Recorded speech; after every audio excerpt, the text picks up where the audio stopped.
साथियों नमस्कार, मैं हूं एडवोकेट कुलदीप सिंह। आज मैं आपको सुप्रीम कोर्ट के द्वारा अननोन पर्सन्स के अगेंस्ट में जो भी कोई एफआईआर होती हैं तो उनमें किस तरीके से एक्वेटल हो, मीन्स बरी हो, उसके बारे में आज मैं आपको बताऊंगा, क्योंकि उसके ऊपर सुप्रीम कोर्ट ने अपना एक जजमेंट दिया है। होता क्या है कि जब भी कोई व्यक्ति अगर कहीं ट्रेवल कर रहा हो, उसके साथ में उस समय अगर कोई घटना हो, तो बाहर जहाँ पर भी घटना होती है तो वो उन लोगों को नाम नहीं जानता, तो वो उसकी एफआईआर अगर रजिस्टर करवाएगा तो वो यही लिखेगा कि अननोन पर्सन थे, मीन्स अज्ञात लोग थे। इसके अलावा कई बार ऐसा भी होता है कि वो कुछ लोगों को तो जानता है लेकिन कुछ लोगों के नाम नहीं भी जानता उसमें से। तो जब भी कोई एफआईआर अननोन पर्सन्स के अगेंस्ट में होगी तो उसमें पुलिस के द्वारा जब इन्वेस्टिगेशन की जाती है तो जनरली हम ये देखते हैं कि पुलिस या तो जो कंप्लेनेंट है उसके स्टेटमेंट के आधार पर किसी व्यक्ति को पकड़ के लाती है और उसको उसमें एक्यूज बना देती है, क्योंकि पुलिस को उसमें अपनी इन्वेस्टिगेशन करके और उसमें चार्जशीट फाइल करनी है कोर्ट के सामने। तो पुलिस क्या करती है जनरली कि उस लोकल एरिया के अंदर अगर किसी ने घटना की है या फिर उस समय अगर वहाँ पाया गया तो उसको ला करके उसमें ऐड कर देती है। लेकिन अगर पुलिस ऐसा करती है और आपके केस में अगर ऐसा हुआ है तो वहाँ पर सुप्रीम कोर्ट के द्वारा इस केस में जजमेंट दिया है वो आपके बहुत काम आ सकता है। इस केस में हुआ ये था कि कुछ लोगों ने मिल करके एक दिल्ली के अंदर एक रॉबरी की, बस के अंदर गन पॉइंट पर लोगों के साथ में लूट की। लूट के बाद में एक एफआईआर रजिस्टर होती है। एफआईआर रजिस्टर होने के 2 दिन बाद में पुलिस ने जो चार्जशीट फाइल की है उसमें पुलिस ने बताया कि 2 दिन बाद में एफआईआर के उन्होंने उन अक्यूज पर्सन्स को वहां से जहां पर घटना हुई थी वहीं से अरेस्ट किया और वहां पर भी जो वेपन उन्होंने बताया है वो वेपन भी उन्होंने रिकवर किया है। तो अब एक तो इसमें सबसे बड़ा पॉइंट ये है कि क्या कोई पर्सन जिसने जहां पर रॉबरी की है, जहां पर कोई घटना की है, तो क्या वो वहां पर 2 दिन बाद में दोबारा जाएगा?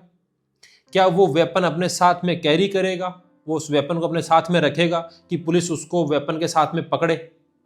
ऐसा नहीं हो सकता है सामान्य कंडीशंस में। तो एक तो पुलिस ने इसके अंदर ये कमी छोड़ी।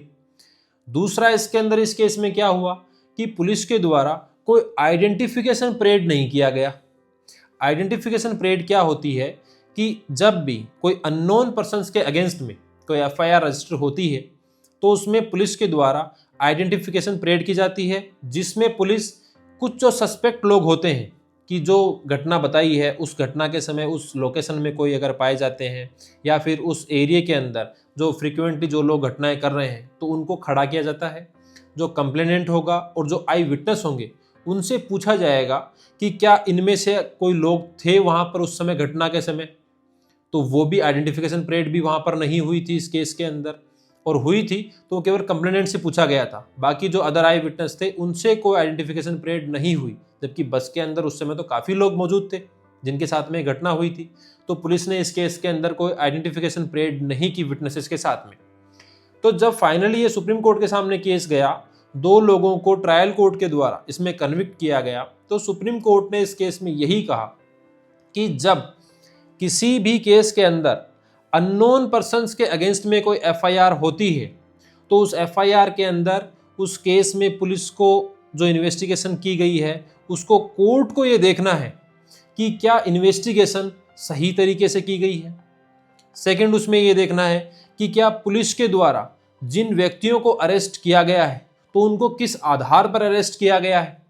क्योंकि पुलिस के द्वारा एक स्टोरी बनाई जाती है कि किस तरीके से कंप्लेनेंट के द्वारा एफआईआर रजिस्टर करवाई गई, उसके बाद में क्या घटनाक्रम हुआ, क्या उसने स्टेटमेंट दिए और किस आधार पर उन्होंने किसी पर्सन को अक्यूज माना है। एक ये देखा जाएगा कि किस आधार पर उन्होंने अक्यूज माना। थर्ड, इसके अंदर कोर्ट ने ये कहा कि उसके अंदर ये देखना है कि क्या कोई एविडेंस मिले हैं, क्या कोई रिकवरी हुई है, क्या रिकवरी उनसे होना बहुत जरूरी है। इस केस में ट्रायल कोर्ट के द्वारा सेक्शन 411 ऑफ आईपीसी में इन सभी लोगों को एक्विटल किया था, मतलब बरी किया था। तो क्या जब किसी पर्सन के द्वारा कोई घटना की गई है तो क्या उनसे भी कोई रिकवरी हुई है, क्या वो भी देखना बहुत ज़रूरी है। तो इस केस के अंदर ये तीनों ही चीज़ नहीं पाई गई थी। इस केस में जो विटनेसेस मौजूद थे उन्होंने ये बताया कि उनसे कोई आइडेंटिफिकेशन परेड नहीं हुआ है, वो अक्यूज को भी नहीं पहचान पाए कि इनके द्वारा ये घटना की गई थी क्या। तो कोर्ट ने ये माना, सुप्रीम कोर्ट ने, कि जब भी कोई ऐसी कोई एफआईआर रजिस्टर होती है तो ट्रायल कोर्ट को यह देखना चाहिए कि जब पुलिस के द्वारा इन्वेस्टिगेशन की गई तो उस दौरान कौन कौन से वो ग्राउंड थे, किस आधार पर उन्होंने अरेस्ट किया है, उनसे कोई रिकवरी भी हुई है कि नहीं हुई है, और जो स्टोरी पुलिस के द्वारा बनाई गई है क्या वो रिलायबल है क्या। कई बार क्या करती है पुलिस, केवल चालान मतलब चार्जशीट फाइल करने के लिए कोई फैब्रिकेटेड स्टोरी बना देती है, तो वो स्टोरी मतलब रिलायबल लगती है क्या। एक बात और इसमें सुप्रीम कोर्ट के द्वारा बहुत इंपॉर्टेंट ये भी कहा गया कि जहां पर जिस भी किसी केस के अंदर अगर दो व्यू आते हैं ट्रायल कोर्ट के द्वारा, जब पूरी ट्रायल कंक्लूड हो जाए और जब आर्ग्यूमेंट उसमें हो जाए, उसके बाद में जब ट्रायल कोर्ट को अपना जजमेंट देना हो तो ट्रायल कोर्ट पूरी फाइल को देखती है। तो जब फाइल को देखने के बाद में अगर ट्रायल कोर्ट के सामने दो व्यू अगर आते हैं कि एक व्यू से लगता है कि ये बरी हो सकते हैं, एक में लगता है कि इनको कन्विक्ट किया जाना चाहिए,